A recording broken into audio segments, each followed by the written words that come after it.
Tapi kalau kemudian saya berpikir kalau yang melakukan itu Masjid Ahmadiyah gimana tuh Pak Yendra kira-kira? Di awal kan kelihatan sekali Gus Menteri itu kayak sangat berpihak pada Ahmadiyah gitu. Tapi begitu ada konsolidasi masyarakat intoleran, kelompok intoleran yang menekan Menteri, terus kicap gitu. Si RK ini menjadikan survei tersebut untuk menaikkan elektabilitas atau pencitraannya gitu.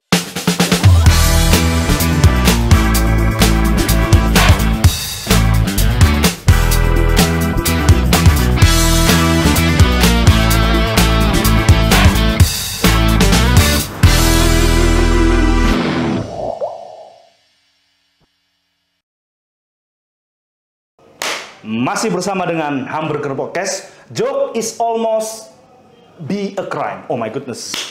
Joke is not a crime. Mungkin di tahun-tahun jelang-jelang tahun-tahun politik, jangan-jangan nanti guyonan nongkrong itu bisa jadi kejahatan, bisa jadi kriminal. Jadi kita harus klaim bahwa kita di sini mau nongkrong-nongkrong, mau ketawa-ketawa, tapi ada yang spesial. Gue pakai karena siapa nih? Kita mau ada pengajian bersama teman-teman. Hanya mau ingin kangen. Kita Hamburger Podcast kedatangan orang-orang luar biasa yang tepuk tangan dulu dong. Kayaknya udah dikasih kopi gitu kan, udah ditodong, diculik, dari konpres tadi ya. Jadi teman-teman ini baru aja konpres soal bagaimana situasi kebebasan beragama dan berkeyakinan di Indonesia, khususnya di era Jokowi. Maka kita ingin dengar nih ngobrol-ngobrol bersama dengan Anissa dari penelitinya Imparsial, juga dengan Yendra Budiana dari juru bicaranya Ahmadiyah. Bener? Betul. Budiana, bener Masih, ya? Katanya. Masih Budiana. Dan kita sebenarnya juga pengen mendiskriminasi, maaf, beda sendiri karena ininya. Teman yang selalu menyuarakan kesetaraan dari Setara Institute, Pak Halili Hasan, ya, Direktur Eksekutif, ini baru nih, newly elected ya. Dan Pak Juandi Gultom dari Ginting. bukan Ginting nih, tim advokasinya Persekutuan Gereja-Gereja Indonesia. Gua ingin memulainya dari gini teman-teman. Ini kan kita menyambut tahun-tahun yang tadi sudah banyak dibahas, tahun politik. Kemarin beberapa hari yang lalu sebenarnya gue dikontak sama tetangga ya, beda kompleks aja. Dia ngomong kalau itu udah 2 tahun ada satu pembangunan masjid yang kemudian dari jam 6 pagi setelah subuh gitu ya, sholat subuh selesai sampai dengan jam 3 itu kemudian corongnya itu nggak cuma 1, 2. Kemudian pertama tentu ada lagu-lagu gitu ya, kemudian ceramah ya, misalkan intinya yang tadi saya dengar gitu, tadi pagi saya dengar langsung ke sana, itu daerah Ciater BSD. Itu ngomong soal misalkan ya Anda sekarang lagi bangun rumah di dunia gitu ya, 1 lantai, 2 lantai, 1M, 2M, kapan Anda membangun rumah akhirat, kurang lebih kayak gitu. Nah itu kemudian udah berlangsung 2-3 tahun dan tentu saja suara tuanya gitu ya itu sangat saya datang langsung tadi memekakan telinga. Dan ini mungkin soal-soal kebebasan beragama atau berkeyakinan atau pengalaman-pengalaman kita yang kemudian juga mengalami langsungnya. Nah, menurut teman-teman ada nggak sih pengalaman-pengalaman kayak gitu ya di dalam ini teman-teman apa namanya keseharian? Misalkan teman-teman PGI ini sering mendapatkan keluhan atau apa atau gimana? Karena dari catatannya Setara itu yang paling banyak mengalami kekerasan yaitu gereja dan juga Ahmadiyah. Itu biasanya apa? Persoalan-persoalan KBB ya. Kalau gereja yang kayaknya, kalau gereja sih kayaknya sudah biasa makanan. Itu kayak hamburger kayaknya. Makanan kekerasan. Makanan kekerasan. Hanya ya ini menjadi suatu fakta yang nggak bisa kita bohongi juga. Memang karena kita negara berlandaskan hukum, kita ada peraturan dan perundangan. Ketika gereja belum melaksanakan ataupun memenuhi peraturan perundangan itu seringkali itu dijadikan alasan gitu untuk menolak gitu. Ya mungkin penolakannya halus-halus lah gitu. Ada juga yang viral-viral gitu. Oke. Itu yang terjadi gitu. Banyak di Indonesia terjadi penolakan pendirian gereja maksudnya kan? Kalau dari versi Setara banyak katanya. Kalau dari versi kami ya begitulah. Lebih banyak. Lebih banyak lagi ya. Jadi mungkin Lebih baik dari datanya Setara. jadi selama ini Setara terus menyuarakan kesetaraan, tapi data-datanya terus meningkat. Lah, nggak perlu. Mungkin datanya harus dikonstankan, kalau nggak bisa diturunkan. Jangan-jangan kalau udah konstan Setara, kemudian udah turun, Setara udah nggak diperlukan lagi, gitu nggak? Kalau udah adil kan? Bener nggak Pak Direktur? Nggak tahu nih. Nah, saya juga langsung kepikiran tadi nih. Sorry Pak Halili, kepikiran gimana kalau yang tadi itu minta sumbangan, yang kemudian tentu saja baik sekali ya, ada orang yang kemudian berderma gitu ya, sodakoh dan sebagainya gitu ya, untuk mendukung pembangunan masjid, tentu itu mulia. Tapi kalau kemudian saya berpikir kalau yang melakukan itu Masjid Ahmadiyah gimana tuh Pak Yendra kira-kira? Masjid Ahmadiyah. Iya. Misalnya tadi apa? Bikin toanya 2 gitu ya. Nongkrong gitu ya. Hampir 24 jam katanya ya. Enggak. Dari jam 6 sampai jam 3-an lah. Jam sampai jam menurut 3. keterangan warga ya.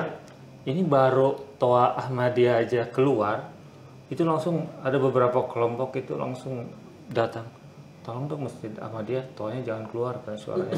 Nanti meresahkan. Waduh, meresahkan. Ini belum sampai bukan pengajian, bukan kumpulan dana nih, baru azan. Baru azan. Tapi cerita yang sama juga terjadi waktu itu di Depok. Karena udah kenal sama suami yang kiai, pada saat si azan itu dikeluarkan suaranya, dia kan ke dalam kan.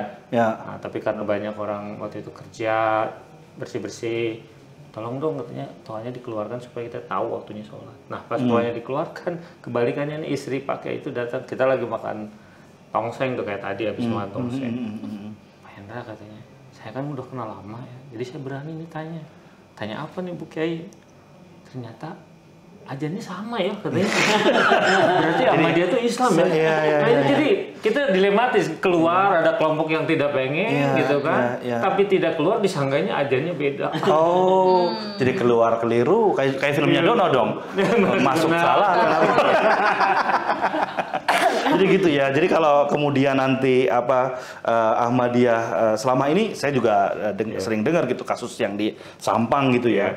Bahkan bupatinya Sintang itu kemudian bupatinya sendiri ngirimin SK 3 kali ya untuk kemudian masjidnya dirobohkan, dihancurkan sendiri gitu. Tentu saja kalau saya ya, misalkan jemaah satu rumah agama dapat surat dari bupati suruh merusak atau surat peringatan untuk 3 kali kan, menghancurkan rumah ibadah saya sendiri, tentu saya nggak mau gitu. Itu juga kejadian di Sintang kan? Betul. Itu gimana ceritanya sekarang? Ya, kalau tadi baru soal toa ya, yang kedua biasanya kan soal IMB, soal izin. Gitu kan. Kalau di Ahmadiyah, jangan kata tidak ber-IMB, yang IMB aja disegel. Padahal IMB-nya udah jelas resmi untuk peruntukannya. Untuk masjid. Dan yang menyetujuinya warga sekitar.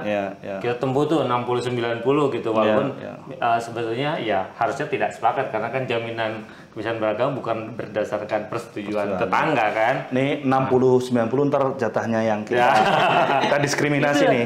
Udah nggak dikasih mic, dikasih gelasnya beda sendiri warnanya. Nanti nih kita tunggu nih. Jadi jangan jangan pindah channel, langsung terus pantengin. Jangan lupa like, subscribe, dan share untuk mendukung kerja-kerja hak asasi manusia di Indonesia. Lanjut lagi? Ya, jadi udah IMB masih disegel. Nih, tapi host ini nggak pernah taat sama putusan rapat, nggak pernah disebut tadi itu, jadi ketawa dia tuh. Nah, yang lucu baru kali ini kan, yang bener diketawain, lucu loh. Biasanya kan yang segel tuh bangunan, gitu kan, karena pelanggar tata ruang nggak bayar pajak, gitu. Tapi contoh di Depok disegel tuh judulnya kegiatan, bayangkan coba, kegiatan disegel gimana caranya coba? Kegiatan disegel ya, dia bingung sendiri kita kegiatan apa gitu kan yang disegel. Jadi ya memang kalau soal isu agama itu kadang-kadang kalau terlalu dibawa serius pening kepala juga. Nah, dilemesin ya. Harus Ya. dilemesin. Harus dilemesin. Emang Kalau kalau akhirnya kita cuma biasanya orang bisik-bisik karena takut kan. sensitif. Sensitif. Isu sensitif. Ada pengajian, mulainya biasanya kan kalau pengajian sore gitu kan, bagusnya karena malam kan waktunya tidur. Ya. Ini pengajiannya mulai jam 11 malam, Nah, tuh. berakhirnya menjelang subuh. Nah, tuh. Itu sekolah. Pakai tua juga. Pakai tua, bukan pakai tua tidak bisa tidur. Ya. Dan orang yang di situ muslim juga, yang protes juga orang muslim juga gitu kan. ya. Tapi protesnya bisik-bisik. Bisik-bisik karena sensitif. Takut di demo. Ya. Nanti kalau untuk sensitif, kemudian yang sulit-sulit, kita tunggu nanti Pak Halil lagi. Kita tunggu nanti dulu. Kita akan podcast 24 jam di sini. Bagian susah ya. Bagian susah. 24 jam ini pantengin udah jauh lagi direktur kan. Direktur eksekutif. Ini beda soalnya. Ya, beda sendiri juga nggak aplikasi Mac dulu nanti kita sampai di sini. Betul. Jadi gitu ya. Tapi gue sendiri gini Pak Hendra, yang namanya substansi izin ya IMB, apalagi untuk tujuan beribadah dan berkeyakinan gitu. Yang namanya beragama dan berkeyakinan menjalankan ibadat gitu di rumah ibadatnya itu kan hak. Betul. Kalau itu hak, berarti itu kan sesuatu yang punya kita, boleh gitu ya. Kenapa harus minta izin?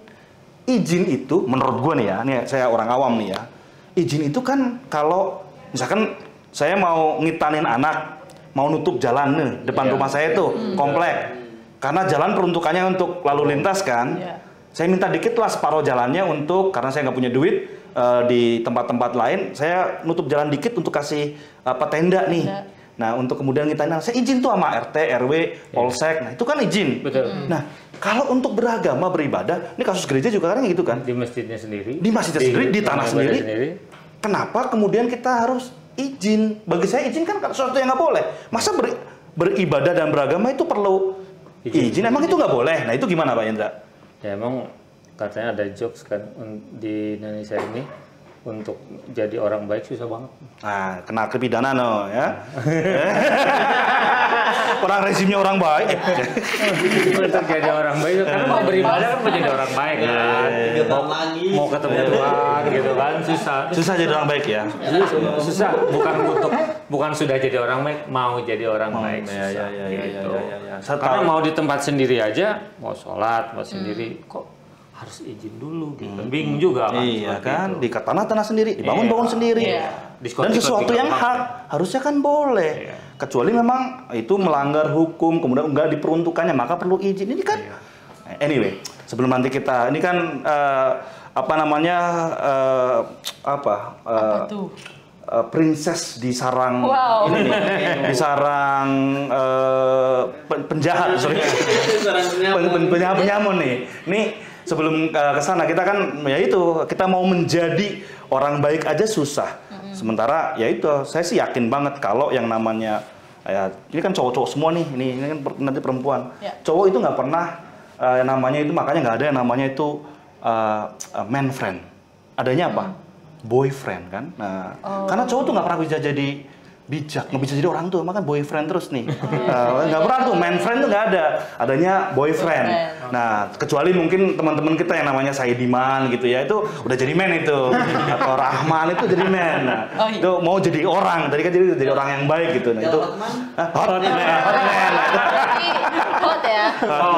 Nah, kita ke spesial nih, kita punya Anissa yang dalam kerja sehari-harinya juga neliti ya, siapa sih pengganggu atau pelaku atau pengganggu, kan diganggu dulu, diganggu kemudian dijail-jailin, terus motifnya apa tuh? Siapa sih yang kemudian padahal harusnya kan ya hak-haknya dia di tanahnya dia, kemudian kagak juga pakai sesuatu yang mengganggu ketertiban umum, kemudian keselamatan publik dan sebagainya. Itu siapa sih kalau menurut Anissa itu pelakunya? Nah, kalau misalnya dari Impar, saya kan bikin monitoring juga tuh Mas. Monitoring tindakan intoleransi dan pelanggaran hak atas KBB. Nah, itu di tahun kemarin kita berhasil ada sekitar 26 kasus lah gitu. Nah, itu kita identifikasi tuh pelakunya siapa aja. Ternyata kita mengkategorikan dua pelaku. Yap. Ada non-state actor atau pelaku bukan negara. Dan state actor. Ya. Nah, pelakunya itu negara. Nah, negara dalam konteks ini itu baik itu pemerintah maupun aparat penegak hukum, polisi atau TNI. Nah, kayak gitu sih Mas. Kalau motifnya sendiri beragam ya sebenarnya. Mungkin karena atas dasar kebencian, misalnya ke teman-teman Ahmadiyah yang di label sesat dan segala macam, atau teman-teman dari Kristen yang dianggap kristenisasi gitu-gitulah kan, narasi-narasinya kayak gitu ya. Narasi-narasi kalau teman-teman Kristen beribadah di rumah, kristenisasi nih gitu-gitu kan. Yeah. Nah, itu mungkin motifnya atas dasar kebencian itulah gitu. Nah, terus dari pelaku itu sendiri, meskipun emang banyaknya tuh dari non-state actor sebenarnya. Oke, jadi pelakunya malah sesama warga nih. Warga kan tadi kayak tetangga-tetangga gitu dari ya. Tetangga-tetangga, terus bahkan ada yang masyarakat bukan dari RT atau RW-nya yang ikut juga untuk orang jauh, orang pendatang yang bukan dari orang kampung sana lah. Bukan akamsi ya. Bukan akamsi gitu. Tapi orang akamso ya. Sono. Dari akamso gitu kan. Ikut juga ngerusak-ngerusak apa segala macam. Tapi ternyata mereka ini, masyarakat yang intoleran ini juga difasilitasin. Wah, beneran? Iya, kebanyakan. Hati-hati loh ya, nih ya.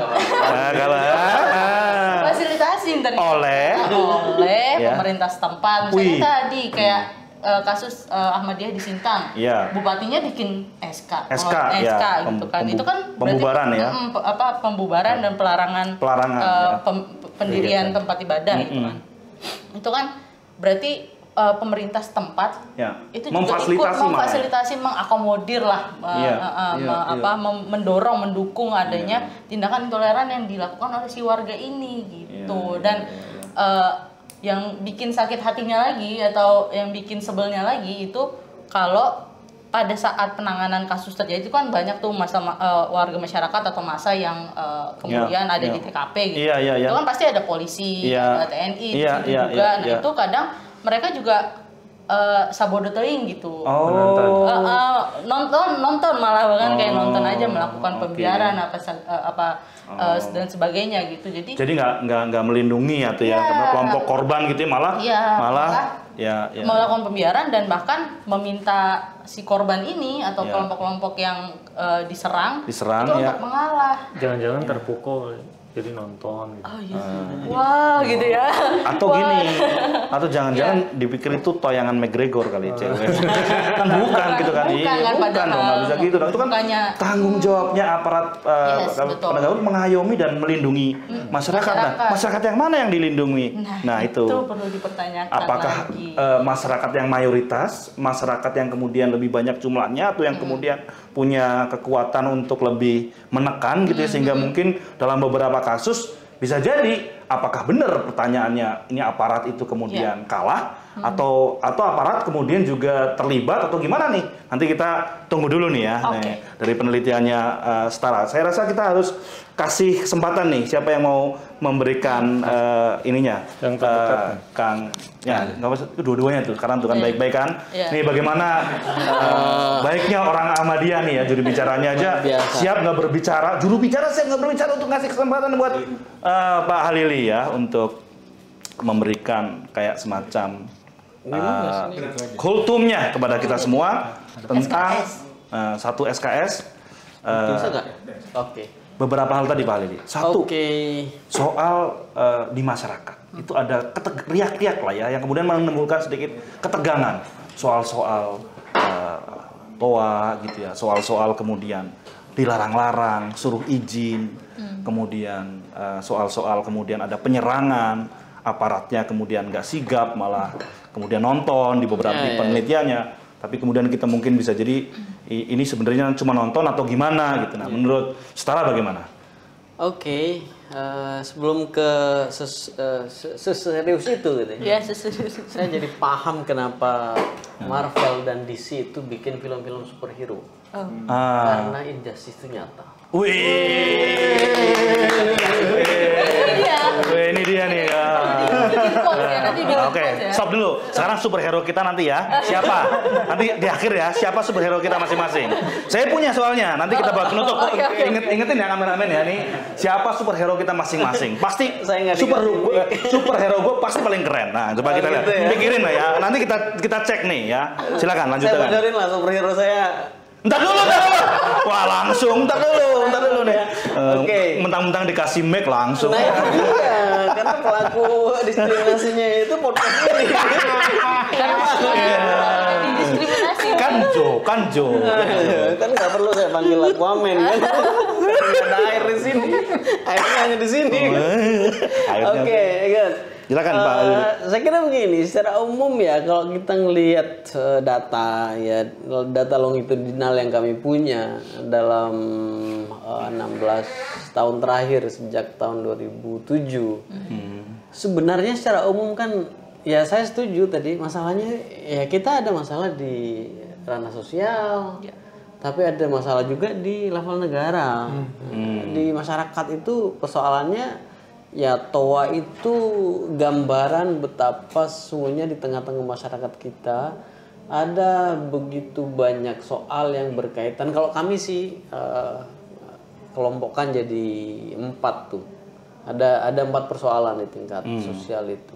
1, ada persoalan ketidaktahuan sering. Gitu. Oke. Makanya kan mereka kaget, oh ternyata sama dia adanya sama itu. Untuk isu itu aja. Iya. Ketika kita advokasi kasus di beberapa di Jogja itu kan GPDI dilarang. Kita tanya ke warga itu, kalau GPDI nggak boleh, kalau Pantai Kosta nggak boleh, terus mereka mau ibadah di mana? Ditunjukin tuh di situ ada setengah kilo itu ada gereja. Gerejanya GKJ, Gereja Kristen Jawa. Beda, nggak ngerti berarti. Nggak ngerti. Ketidaktahuan. Apalagi suruh ke Katolik nggak mau lagi tuh, nggak mau itu. Berat sudah. Katolik nggak mau lagi itu. Kalau saya bicara membela Syiah itu orang-orang pada ngomong, setahu saya Halili itu NU. Ngapain bela Syiah? Apa gitu. Madura pula gitu. Jadi ada persoalan ketidaktahuan. Dampaknya serius itu ketidaktahuan itu. Tapi kan ketidaktahuan itu bukan satu-satunya soal. Ada yang sudah tahu tapi barangkali karena memang jarang berjumpa. Jadi itu persoalan kedua di kita ini hari ini. Ketegangan terjadi kan karena kita jarang berjumpa. Jarang ngopi kan, nih ya. Jarang ngopi. Apalagi kita nggak dikasih ngopi gitu. saya kan nggak mungkin gitu mengalami ketegangan dengan Bang Juan ya karena kita sering banget berjumpa. Kalau nggak pernah berjumpa, orang nggak pernah berjumpa, nggak tahu pula. Bisa dibayangin ya level pengetahuannya, pemahamannya, psychological constraint-nya itu, kendala psikologisnya itu akan berlipat-lipat tuh. Ya, kecurigaan, ketegangan ya. Jadi mulai dari itu orang pada awalnya was-was, khawatir, meningkat lagi menjadi cemas, meningkat lagi menjadi takut, meningkat lagi menjadi merasa terancam. Threatened feeling itu kan luar biasa, itu akan mendorong orang untuk menjadi lebih agresif. Yang sebenarnya suatu itu ya pasif itu kan hanya kusen jendela, hanya karena di kepalanya terus bayangannya kristenisasi, perempatan. Ini kan di mana ya Solo itu kan ada minta diganti, wali kota benerin trotoar gitu ya, dan batu alam di situ. Kemudian ada yang drone kan, wih salib. Ya iyalah perempatan bro. Perempatan di salib lah. Kalau mau pertigaan ya Sebentar Pak Lili, jadi mungkin program-program setara kalau gua boleh usul nih ya, lebih banyak kampanye ngopi-ngopi aja. Karena lebih banyak ngopi-ngopi tadi kan harus gitu, jangan-jangan. Ayo kita kampanyekan kopi-kopi lokal. Kita kampanyekan nongkrong. Iya nggak? Ini endorse-nya nih kopi-kopi lokal. Kopi. Kirain bakal ada gini. Ini berharap terus ada ngeluarin apa gitu dari kantong gitu. Jadi emang agenda kapal api. Kapal api. Terus di rambut merah. Dan apapun makannya minumnya teh botol sosro ya merah juga ini. Aduh. Jadi apapun temanya jok aja kita kan. Itu cara Hamburger menyampaikan ke publik ya. Jadi ini balik ke tadi yang disampaikan oleh Awi. Anissa. Ya. Oh. Awi, ini bukan hanya agenda setara sih kira. Ini soal sosial, ini agenda semua. Semuanya. Elemen masyarakat sipil semua, termasuk ormas-ormas keagamaan itu. Jadi mereka harus membangun literasi masyarakat di satu sisi, tapi memperbanyak perjumpaan gitu kan. Bayangin, kita bisa bayangin ya kalau ormas kayak NU, kayak Muhammadiyah terlibat untuk upaya-upaya penyadaran masyarakat dalam bentuk membangun literasi, membangun ke pemahaman gitu ya. Ketahuan paling tidak, tahu bahwa Ahmadiyah itu adzannya sama gitu, bahwa Al-Qur'annya sama gitu kan. Bahwa mereka muslim bersahadat seperti yang lain gitu ya. Yang gitu-gitu harusnya itu akan lebih berkontribusi untuk Indonesia yang kita cintai bersama ini. Jadi itu perjumpaan. Yang lain adalah kita punya masalah dengan meningkatnya kapasitas koersif warga. Jadi tadi kan Nani sudah bilang, Nisa udah bilang aktor non negaranya itu ternyata lebih banyak dibandingkan aktor negara. Kalau aktor negara itu kan bisa kita hitung ya. Pemda salah satunya, polisi yang kedua gitu kan, dan seterusnya. Tapi yang warga itu banyak banget. Tentu saja kita nggak bisa menyalahkan yang nonton di satu case tertentu. Tapi yang menjadi persoalan adalah ada begitu banyak orang yang kita berikan ruang untuk mengekspresikan kapasitas kekerasan mereka. Padahal kan kalau kita balik ke teori negara, yang boleh menggunakan alat koersi kan hanya negara. Luar itu nggak boleh. Satpam aja mau bawa pentungan harus dibawa binaan Polda kan. Nggak bisa kan kita mendirikan industri pelatihan satpam tanpa rekomendasi dari Polda gitu. Artinya apa? Pentungan itu representasi dari negara gitu. Tapi hari ini kalau kita melihat begitu banyak kasus itu, orang dengan sangat terbuka dibiarkan, dikasih ruang untuk mengekspresikan kapasitas koersif mereka gitu. Alatnya bisa macam-macam, ya pentungan, bisa pagar tetangga gitu kan, dan seterusnya lah. Jadi itu masalah ketiga kita. Kemudian masalah yang lain adalah masalah keempat nih di level warga adalah persoalan peningkatan konservatisme gitu. Jadi hari ini kita ini menjadi lebih konservatif. Padahal dulu kan ya biasa saja saya kira kita saksikan dalam tanda petik ya keluarga-keluarga Pancasila itu. Nggak ada yang persoalkan. Tapi kita ini sekarang menjadi lebih konservatif. Konservatif itu bahasa sederhananya adalah kita meyakini sebuah kebenaran sambil pada saat yang sama meyakini bahwa yang lain pasti salah. Kalau dulu kan ada tetangga non muslim kan biasa. Ada kawinan beda agama yang nggak apa-apa juga gitu. Nggak ada yang persoalkan. Tapi sekarang kan ada orang yang mengkapling tempat di surga. Ada penceramah-penceramah kalau kamu mendukung pendirian gereja, setiap bel di gereja itu berbunyi tung. Itu membuat kita terus makin luar biasa itu. Ini fenomena di kota atau fenomena semuanya? Saya kira semua. Semuanya ya. Bahkan area yang jarang kita sentuh itu kan disentuh, diekspansi oleh kelompok-kelompok intoleran gitu ya. Jadi to some extent kita harus jujur mengatakan bahwa salah satu dampak buruk dari pembubaran HTI dan FPI misalnya gitu ya, itu bukan hanya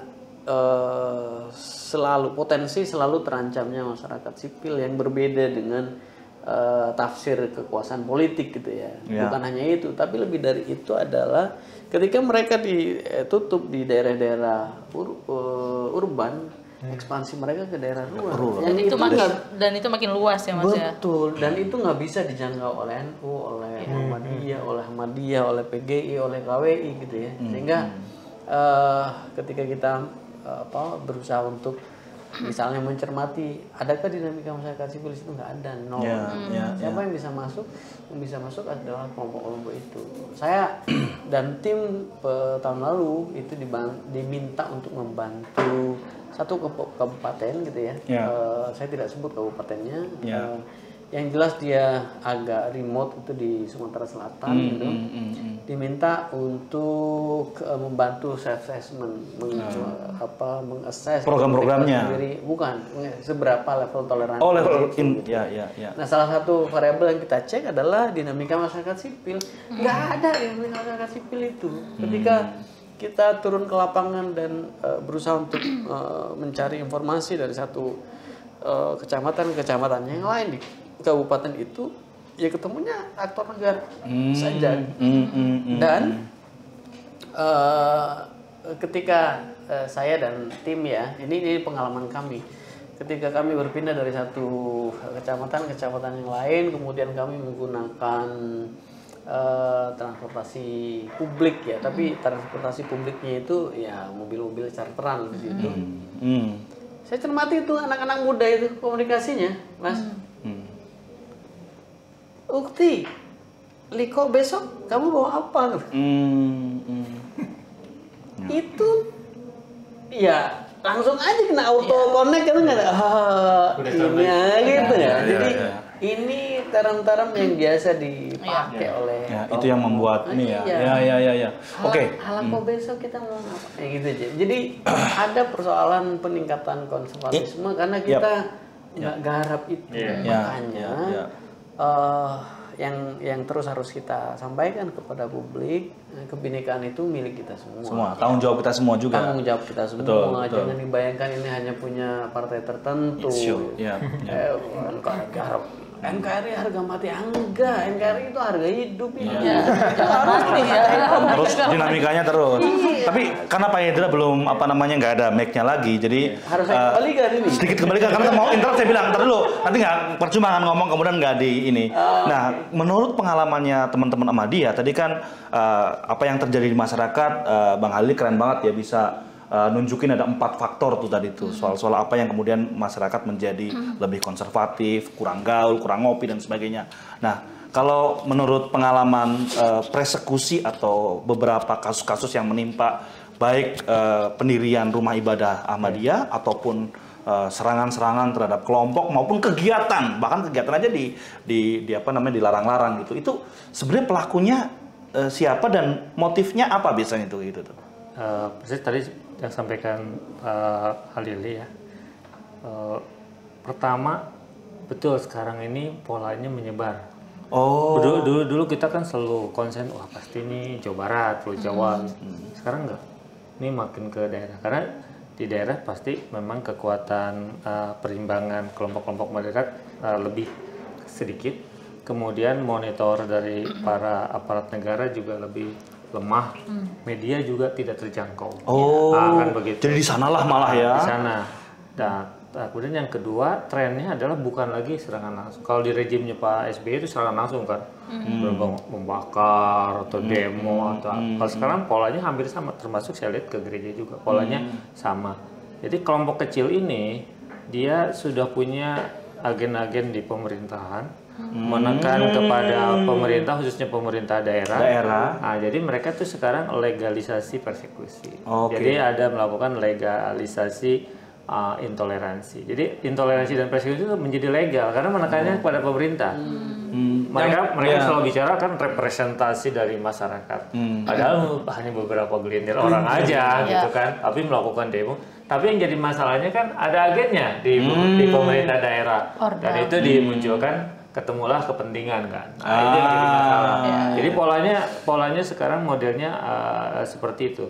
Nah, itu menjadi kemudian mungkin berdampak juga karena masyarakat di posisi yang ngambang. Misalnya masyarakat nggak paham misalnya soal HAM itu apa, kebiasaan beragama itu apa gitu kan. Apalagi misalnya Kristen itu apa benar Kristenisasi, apa benar Ahmadiyah seperti itu kan, itu masanya mengambang ya. Jadi kayak seperti rumput kering yang kalau dikasih api gampang gitu karena tidak tahu. Nah, itu dimainkan sedemikian rupa. Solusinya pertama ya tentu saya tadi teman-teman di negara atau misalnya forum-forum kebebasan beragama dan juga teman-teman di kelompok moderat itu mungkin salah satu kritikan saya adalah terlalu elitis gitu. Oh iya. Jadi kita nih jangan terlalu lama-lama sering di meja gitu kayak gini gitu ya, terlalu elitis. Kita di meja nih. Nah, kurang nongkrongnya kurang di warung kopi gitu. Jadi pesannya kita sudahi saja podcastnya. Malah diundang malah jadi ngehakimi kita elit gitu. Roasting ya? Emang Roasting kita ya? pakai dasi atau gimana?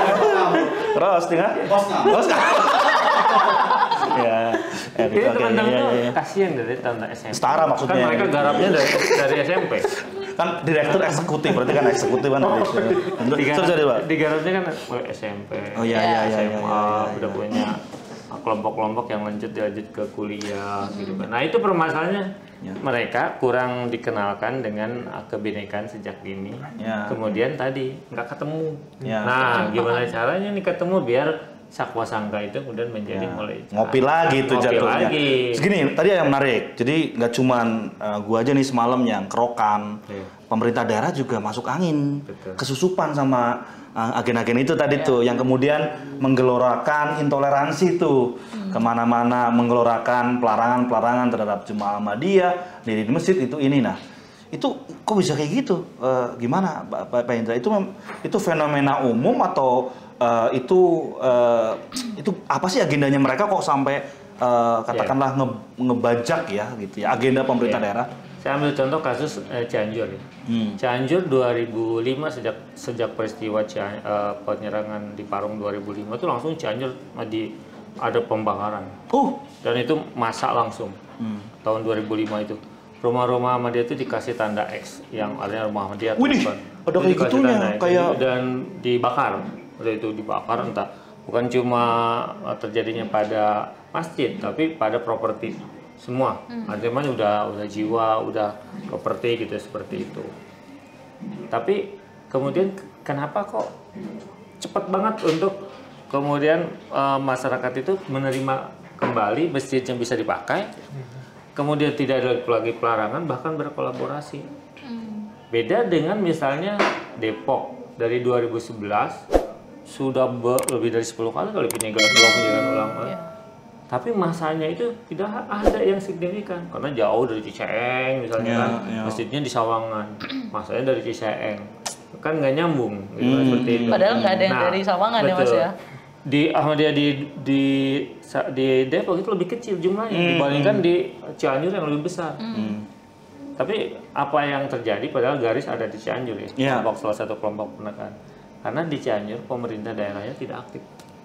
Dia tidak menjadi pemain utama yang mengorkestrasi itu. Padahal masjidnya itu di pinggir jalan raya, Masjid Cianjur itu di pinggir jalan dan paling hanya berjarak 2 kilo dari base campnya garis. Tapi tidak apa-apa. Tapi di Depok di mana pemerintah daerahnya aktif, tidak selesai-selesai. Walaupun dengan masyarakatnya tidak masalah.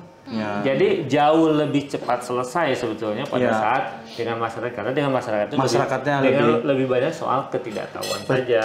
Betul. Jadi tapi penting kita juga ya. Jadi kalau dengan masyarakat lebih karena ketidaktahuan. Caranya juga lebih cepat selesai setelah perjumpaan. Tapi kalau dengan kepala daerah ketemunya soal kepentingan. Susah. Betul. Nah, ini kan tentu ya kita mengecam setiap jenis kejahatan, jenis katakanlah tindakan-tindakan yang main hakim sendiri itu ya, baik berdasarkan moral keagamaannya atau apapun. Tapi kan kalau yang katakanlah terjadi ke kelompok-kelompok gereja kan mereka kan memang orang-orang Kristen, orang-orang kafir. Gimana tuh? Apa quote and quote lo ya. Nah, itu kan ya nggak apa-apa kan gimana tuh kalau itu pelakunya sama nggak ada kolaborasi antara masyarakat kan sering digituin. Mohon maaf nih kalau tersakiti ya dan nanti kita jadi gitu. Makanya katanya Kang jokesnya itu orang Kristen itu lebih cepat masuk surga. Kenapa? Karena di dunia sudah menderita. Surga adalah tempatnya orang-orang muda. Gak ada tempat untuk siksa di surga. dilarang beribadah, dibilangin kafir, mulai kristenisasi dan lain sebagainya. Ya karena Kristen memang. Tapi Kristen Indonesia ya. Iya. Nah itu juga memang yang menjadi concern kita. Tadi menarik sekali yang dikatakan oleh Mas Halili. Misalnya ruang-ruang perjumpaan ini penting sekali. Karena kita kan Indonesia ini dibangun atas dasar suku-suku yang sudah lama memang mendiami satu daerah gitu. Misalnya saya lahir di Tapanuli, kakek buyut saya dari Samosir, dididik dengan gaya Kristen, Lutheran, Protestannya. Ya. HKBP ya. Batak jadi komunitas di sana. Saya tidak menemukan teman-teman suku Jawa, suku Sunda, Islam yang lain di sana gitu. Wajar dong ketika pola pikirnya juga dibentuk pola pikir Batak, Kristen dan sebagainya gitu. Nah, ruang-ruang perjumpaan ini menjadi penting kita intervensi untuk daerah-daerah yang belum dijangkau oleh keberagaman itu gitu. Makanya ketika saya berangkat kuliah dari Tapanuli ke Bogor kemarin ya menjadi satu yang asing. Wah, ternyata ada orang Jawa, Madura, beda juga Jawanya Jogja sama Solo gitu. Ada agama-agama lain, ada di Islam juga ternyata Islam ada Ahmadiyah, ada NU dan lain sebagainya gitu. Pengetahuan-pengetahuan ini yang mungkin tidak diketahui banyak orang sehingga main hakimnya juga ya udah generalisasi aja gitu. Orang Jawa kayak gini. Beda tuh antara Jawa Timur sama Jawa Barat beda. Jawa Tengah sama Jogja beda. Banyumasan beda lagi gitu. Gitu juga dengan orang Kristen, apalagi kita di Protestan ini kan. Kalau Katolik mungkin agak lebih enak dia karena aliran dia. Secara aliran dia kan satu gitu. Kalau kita Protestan ini, saya Mas Halili, Kang Yendra ini nggak sepakat dengan pimpinan, buat gereja baru bisa. Namanya Protestan. Protes. Itu jokes ya. Jadi dari pengalaman teman-teman dan dari pemantiknya Bang Halili ya bilang kalau memang pentingnya ngopi-ngopi itu kita patut mengucapkan selamat 1 abad untuk Nahdlatul Ulama ya.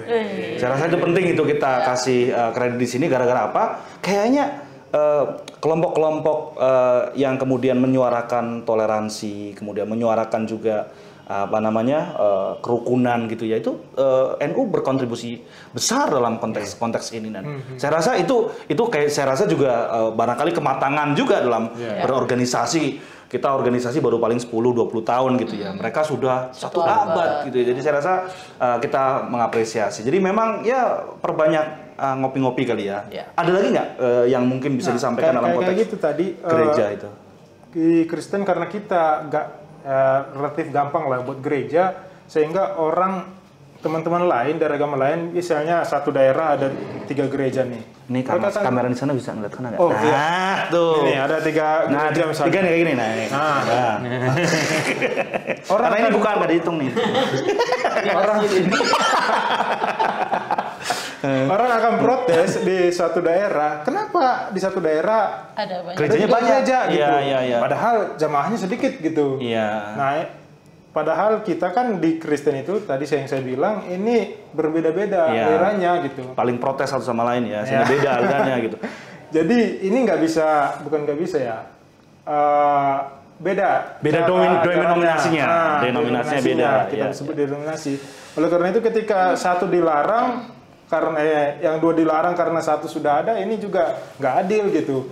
Mereka juga nggak akan begitu aja bisa diterima di satu gereja gitu.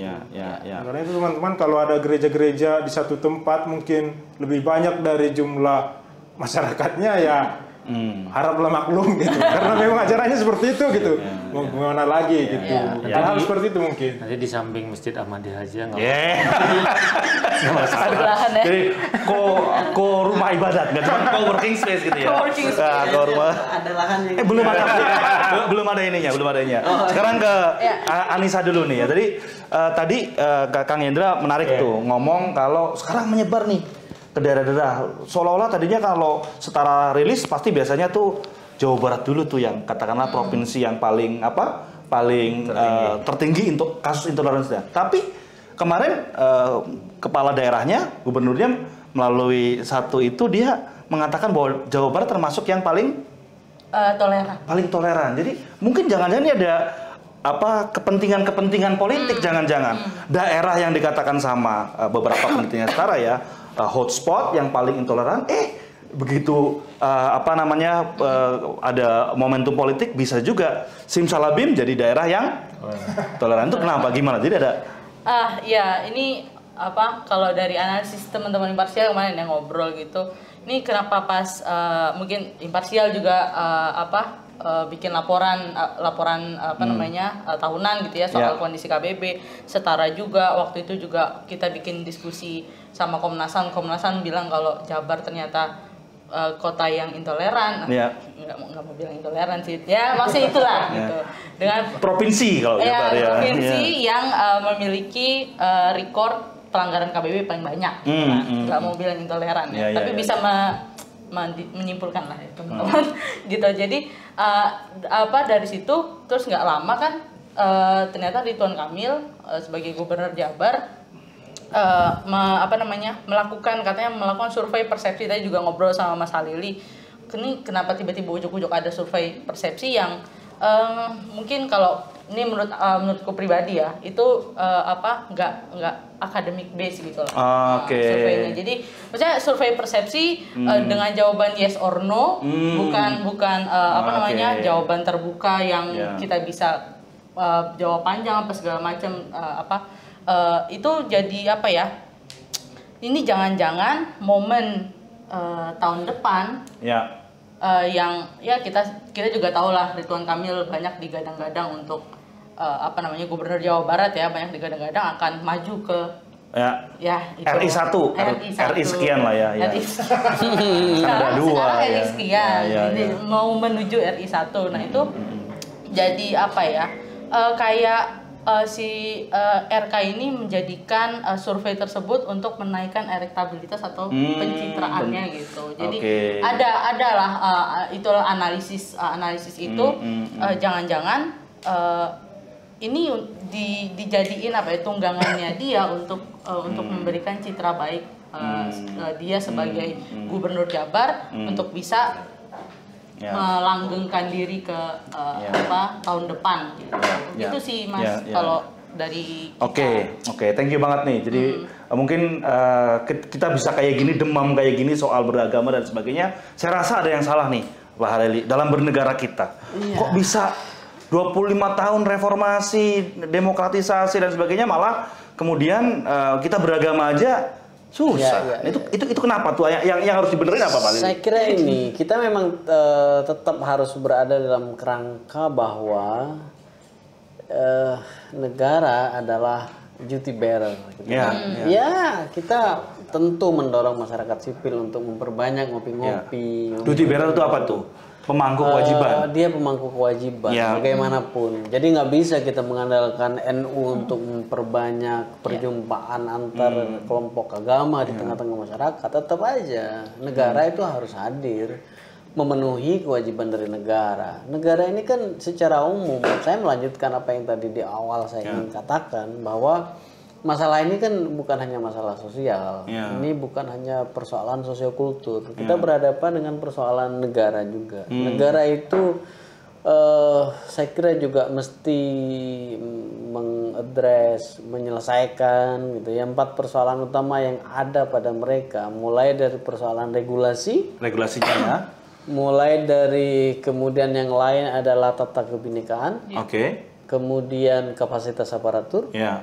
Yang lain adalah penegakan hukum. Law enforcement-nya. Jadi ya ini persoalannya. Kalau negara tidak bekerja untuk memastikan bahwa regulasi itu memang progresif, memberikan ruang kepada kita untuk semua dari kita ini dijamin, ya case-nya akan terus berulang. Maka akan selalu ada daerah yang dengan berdasar pada PBM, dengan berdasar pada SKB, dengan berdasar pada apapun, kemudian mereka melakukan tindakan-tindakan intoleran, mereka mengekspresikan diskriminasi, bahkan mereka mungkin secara terbuka melakukan persekusi gitu. Jadi kita punya masalah dengan regulasi yang negara tidak handle itu. Jadi apa tuh regulasi mana yang harus di? Misalnya SKB itu kan jelas. SKB soal SKB soal pelarangan Ahmadiyah itu 2008. SKB 2008 Ya. itu nyata sebagai satu SKB. pemantik gitu ya, regulasi yang memantik terjadinya persekusi, bahwa kontennya tidak seperti yang dibayangkan oleh masyarakat secara umum. Ya mereka I don't care, kira-kira begitu loh. Pokoknya yang namanya Ahmadiyah, negara sudah restriksi, artinya masalahnya sebenarnya SKB. Ya. Hanya kalau kita memperjuangkan penghapusan SKB, ya barangkali negara juga tidak cukup berani untuk berspekulasi secara politik, karena di balik ini kan ada sentimen mayoritas yang harus juga mereka pelihara gitu. Tapi at least kalau SKB ini tidak mereka cabut, ya kan tetap ada hal yang bisa dilakukan oleh negara untuk memastikan regulasi ini tidak punya daya rusak yang semakin membabi buta gitu. Misalnya, sosialisasi itu kan penting. Iya. Ya kan? Kontennya apa saja, Kemenak kan bisa mengambil langkah tertentu. Di awal kan kelihatan sekali Gus Menteri itu kayak sangat berpihak pada Ahmadiyah gitu. Tapi begitu ada konsolidasi masyarakat intoleran, kelompok intoleran yang menekan Menteri, terus kicap gitu. Jadi terus di mana gitu? Jadi minimal di SKB itu ya lakukan sosialisasi lah, bahwa ketentuannya itu tidak seperti yang kemudian secara buta dipraktikkan oleh masyarakat. Yang kedua, larang itu daerah-daerah untuk mengeluarkan peraturan lain. Tadi PBM apa tuh? PBM itu tentang Peraturan bersama menteri ya? Dua menteri atau berapa menteri? 2006. Nomor 9 dan nomor 8. Nah, ini yang oleh teman-teman sering juga salah ini ya. Sering ditulis nomor 8 dan nomor 9 ya. Sebenarnya nomor 9 dan 8 karena yang ngeluarin yang di registrasi pertama duluan itu yang nomor 9 ini Menteri Dalam Negeri kan, kemudian Menteri Agama nomor 8. Makanya soal pendirian rumah ibadat nih kan? Soal pendirian rumah ibadat yang syaratnya 90-60. 90-60. Iya, 90 itu gimana? problematik tentu saja, karena konstitusi kan menjamin perorangan. Nah, itu menarik tuh. Gimana? Konstitusi itu menjamin perorangan. Pasal 29 ayat 2 mengatakan bahwa negara menjamin kemerdekaan tiap-tiap penduduk. Nah, terus? Jadi kalau ada 100 orang, kemudian ada 100 gereja, nggak masalah sih menurut saya. Tuh. Itu kan satu orang punya satu gereja. nggak masalah. Harusnya tidak masalah gitu kan. Nah, itu Kalau misalkan saya punya 2 gereja, misalkan kalau punya 2 masjid gitu mah. Bisa nggak tuh? Iya, saya kira nggak masalah kan, satu Namanya, kampung. Iya, satu kampung. Punya duit nggak tuh? Kalau beliin kopi buat saya aja. Dikasihnya cuma air putih ya. Ya, kasih air putih lagi kan. PBM ya, PBM. Kita kopinya hanya 4. Nggak mampu beli yang kelima. Nah, ini mau gaya-gayaan dibikin masjid 2. Jadi PBM itu ya, poin saya itu ya, 90 itu bermasalah karena pada dasarnya jaminan konstitusi itu perorangan. Apalagi 60. Waduh, itu bermasalah lagi. Karena apa? Karena itu memberikan ruang intervensi kepada yang di luar. Di luar ya. Apalagi kalau itu kelompok-kelompok tadi yang dikatakan makin intoleran, nggak mau bertetangga sama yang beda, nggak bakal dapat 60 tuh. Betul. Misalkan di banyak tuh di Aceh Selatan ya, daerah Singkil itu kan gereja nggak bisa berdiri. Misalkan yang ada juga gara-gara 60 itu. Malah mau dinaikin di sana syaratnya. Jadi 125. 125. Kita lagi ngomongin apa sih? Dagang apa? Tapi itu ya, satu soal SKB, satu soal PBM. Karena inkonstitusional. Iya. Karena konstitusinya nggak kayak gitu sebenarnya. Ayo kita hapuskan PBM nomor 9 dan nomor 8 tahun 2006. Oke, jangan banyak-banyak nanti. Nah, sekarang kita langsung ke terakhir nih ya. Tadi udah saya keep, yaitu menjawab soal apa superhero-mu, plus mungkin closing statement nih. Apa ya? Jangan lupa, saya mau ingetin nih. Apalagi? Biar nggak ini durasi nih udah banyak. Penting banget nih. Perda ya. Produk hukum Oh daerah. iya, turunan.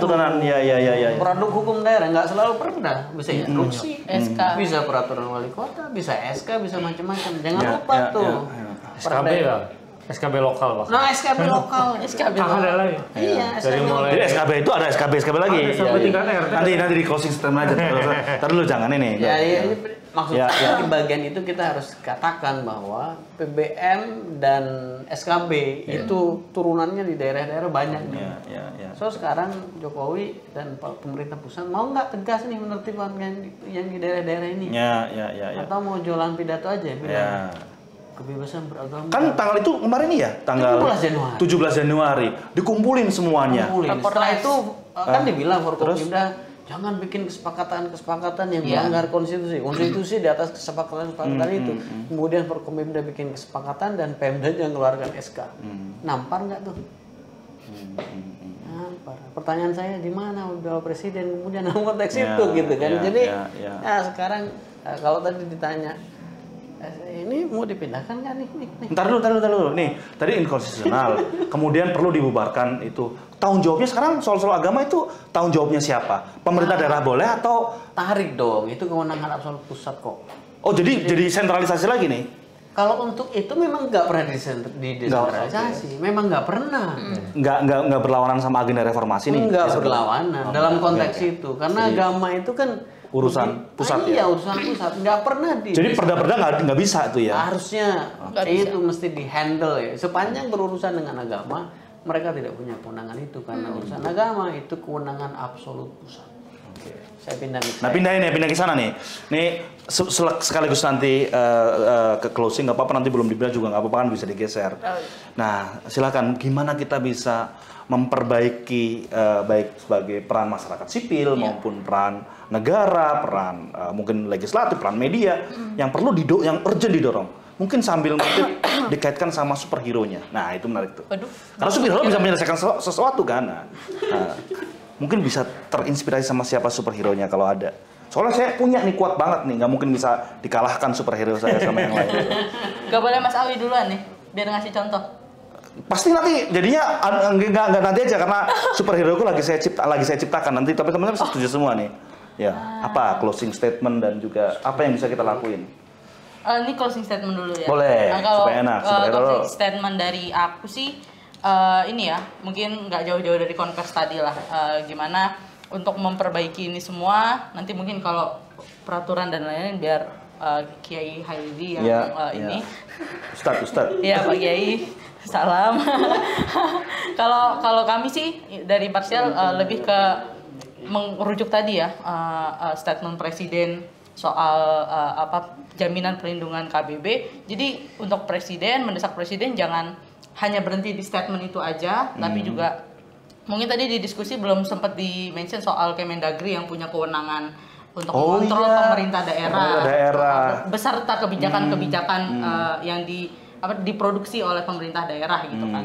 Nah itu jadi presiden bisa melakukan evaluasi gitu ya kepada Kemendagri yang sebenarnya punya kewenangan untuk melakukan monitoring dan evaluasi, pengawasan dan evaluasi untuk pemerintah-pemerintah daerah yang sampai saat ini ternyata banyak kebijakan-kebijakan diskriminatif, terus mereka juga bahkan terlibat langsung di pelanggaran KBB itu sendiri gitu. Jadi untuk presiden coba bisalah dengan kewenangan kepala negara bisa melakukan evaluasi ke Kemendagri yang punya kewenangan untuk mengontrol si pemerintah daerah ini. Kemudian untuk pemerintah daerah kemudian untuk Kemendagrinya sendiri gitu ya, melakukan pengawasan dan evaluasi dengan tegas kepada pemerintah daerah itu juga sangat penting karena ya mereka punya kewenangan itu, tapi sampai saat ini mereka nggak melakukan apa-apa gitu. Itu jadi catatan merah buat Kemendagri juga.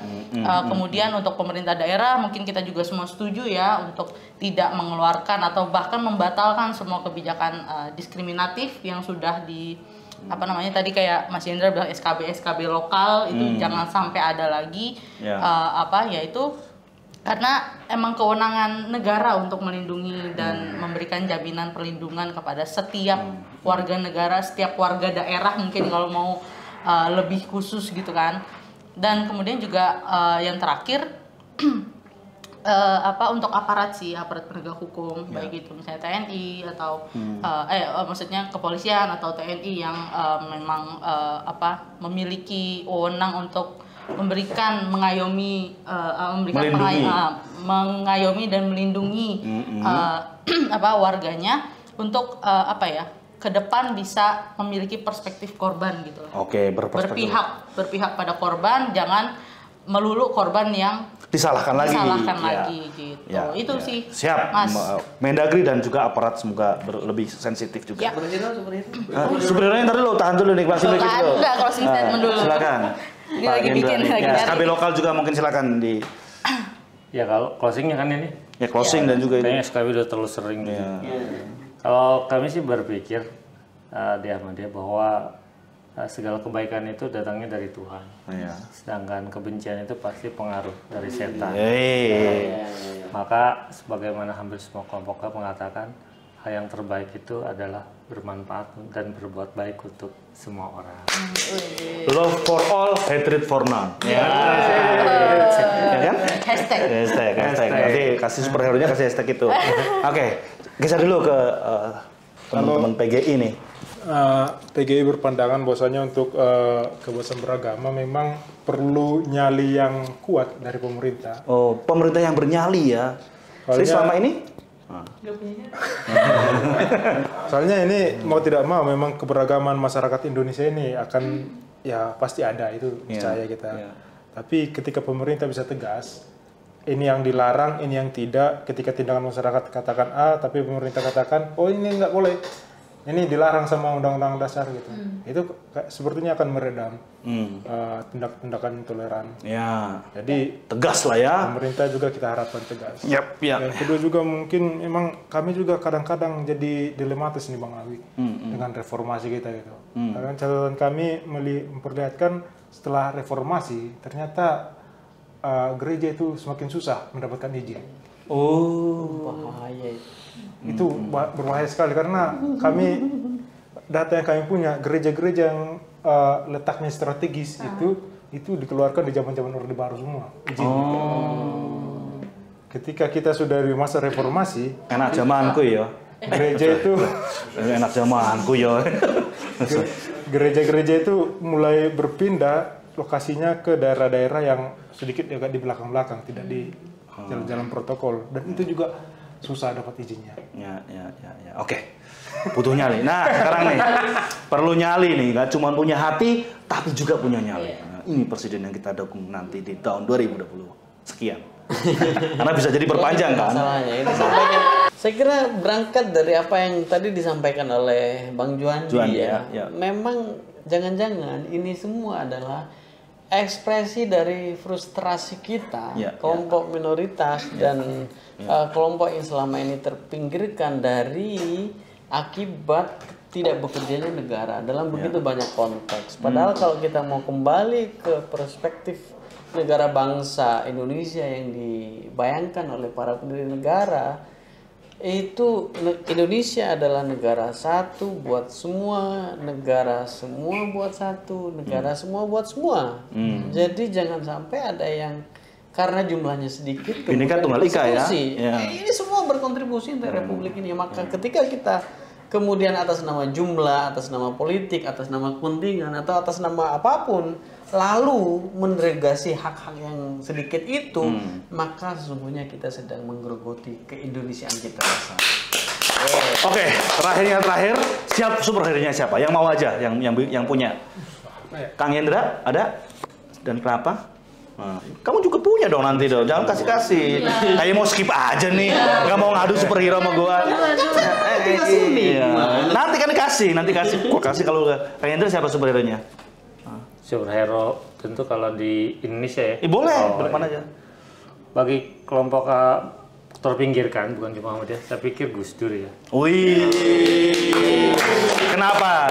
Ya kita rindu negarawan, juga sekaligus agamawan. Nah, Gus Dur berkata, di balik agama adalah kemanusiaan. Wih, superhero-nya bener-bener real nih, nggak cuman kayak Khalil pasti kartun-kartun itu. Coba, Bang Junaidi. Siapa ya? Saya mungkin angkat tokoh Kristen itu Johannes Lemena. Wih. Satu hal yang dia sangat berpengaruh bagi kehidupan umat Kristen di Indonesia, dia katakan bahwasanya umat Kristen di Indonesia itu mempunyai dua warga kenegaraan. Iya. Warga negara Indonesia dan warga negara sorga. Ya. Jadi kita tidak mempertentangkan tentang agama dan negara waktu itu. Jadi kita bisa satu berjalan gitu. Sampaikan. 100% Kristen, 100% Indonesia. Yeay, Lemena itu ada Jalan Limena di Jakarta. Ya, Anissa. Nggak ada. Waduh, ini. Ya maksudnya belum kepikiran. Mana ini dong? Oh iya, Nah, belum kepikiran. ya, belum kepikiran ya? Mas Awi aja. Pasti kalah semua. Sorry, enggak loh. Aku semua lain nggak mungkin. Sekarang nggak mungkin kan. Tapi saya punya. Enggak. Oh ya, kayak dulu lah. Enggak ada, Halil dulu lah. Enggak Halil dulu dong. Karena aku mau ngadunya sama Halil aja sebenarnya. Udah nggak berani tuh. Karena superhero-nya bukan superhero yang bisa ditanding-tandingin nih. Superhero-nya beneran, jadi kan nggak bisa. Beneran atau? Terserah kan hero. Job is not a crime. Iya, oke. Superhero saya siang ini Iya. adalah Bang Jendra sama Bang Juandi. Kenapa? Karena mereka yang mau berbagi mie. Gua lagi. Anissa boleh. Anissa boleh, Anissa. Sri Asih, woman Sri Asih. support woman. Wah, kenapa tuh? Woman support Oh, Woman. Ya, sih. Nih, camkan baik-baik superhero gua. Waduh. Belum. Ini lagi masih aku garap ininya, apa namanya konsepnya. Oh. Tapi namanya udah ada. Oh, oke. Dan oligarki pun sedang memperebutkan soal ini. Ngeri. Namanya tenaga surya. Wis, bayangin coba. Kalau kamu apa namanya punya nama tenaga surya, orang pengen mobil listrik pakai tenaga surya. Orang mau ngapa-ngapain tenaga surya. Bentar. Jadi ini Nikel semua itu rebutan buat apa? Ngamanin tenaga surya. Cila. Jadi superhero gua adalah Surya. tenaga surya. Kirain surya. Jangan surya nanti ada orang ya. ada Pak Surya nanti ya ngambur ini. Thank you. Tenaga surya. Bye. Bukan surya insomnia. Kalau dia sebut tenaga surya.